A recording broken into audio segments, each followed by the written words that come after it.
और मोहल्ले के दूसरे लोग भी, बच्चे भी हमारे यहाँ जाते थे, ट्यूबलाइट में हम लोग एनेक्ट किया करते थे सीन्स को। और आजकल तो खैर आंगन नहीं है दिल्ली में, लेकिन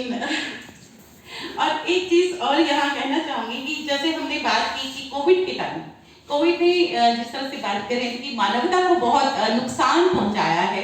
तो कोविड के टाइम लिखना मैंने 8th क्लास में थी तब से लिखना शुरू किया, लेकिन मैंने कभी सोचा नहीं कि मैं अपनी कविताएं कभी या अपने लेख कभी प्रकाशित करवाऊंगी, क्योंकि एक्रीडेटेड जर्नलिस्ट नहीं हूँ। फ्रीलांस कैटेगरी में मैंने जम्मू कश्मीर के जो वेल नोन न्यूज़पेपर थे उसमें एज ए जर्नलिस्ट काम किया, और मैं जम्मू की पहली और आखिरी फीमेल हूँ जिसको वहाँ की सरकार ने एक्रीडेशन कार्ड दिया था फ्रीलांस कैटेगरी में। जब मैं यहाँ आकाशवाणी जब ज्वाइन किया तब वो मुझसे कार्ड ले लिया गया, लेकिन जो मैं लिखती थी वो वहाँ के न्यूज़पेपर्स और पत्र पत्रिकाओं में रेगुलर लिखती थी, लेकिन कभी नहीं सोचा कि उनको कंपाइल करके मैं एक किताब की शक्ल दूँ। जब मुझे याद है, मैं जिस तरह से मैंने आपको बताया कि जम्मू कश्मीर में हमारी ऑफिशियल लैंग्वेज उर्दू है, और मैं कॉन्वेंट में पढ़ती थी, और हम लोगों की उस वक्त कॉन्वेंट में पढ़ने के बाद जो सोच है वो भी इंग्लिश की हो जाती है। तो मैंने जो पहला कविताएं लिखनी शुरू की वो मैंने इंग्लिश में शुरू की, और जब कोविड का टाइम आया तो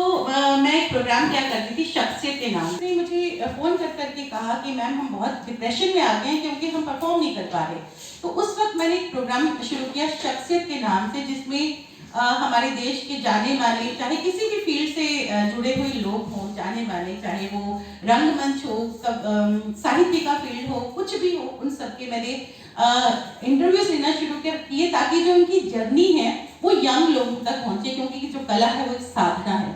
तो उस वक्त डॉक्टर प्रताप सहगल जो एक जाने माने साहित्यकार हैं, उन्होंने मुझसे कहा कि नहीं, तुम्हें भी अपनी किताबें प्रकाशित करवानी चाहिए। तो कोविड के टाइम भी जब हम लोग कटे हुए थे दुनिया से, सब लोगों से कटे हुए थे, ऑनलाइन माध्यम था जिससे हम लोगों से जुड़े हुए थे, तो उस वक्त मैंने अपनी चीज़ें कंपाइल की, और मैंने जो मेरा पहला कविता संग्रह है वो ख्वाबों की चांदनी के नाम से पब्लिश हुआ। सर्वभाषा प्रकाशन ने उसको पब्लिश किया। उसमें पूरा कश्मीर है, जो कश्मीर मैंने जिया है वो उसमें है।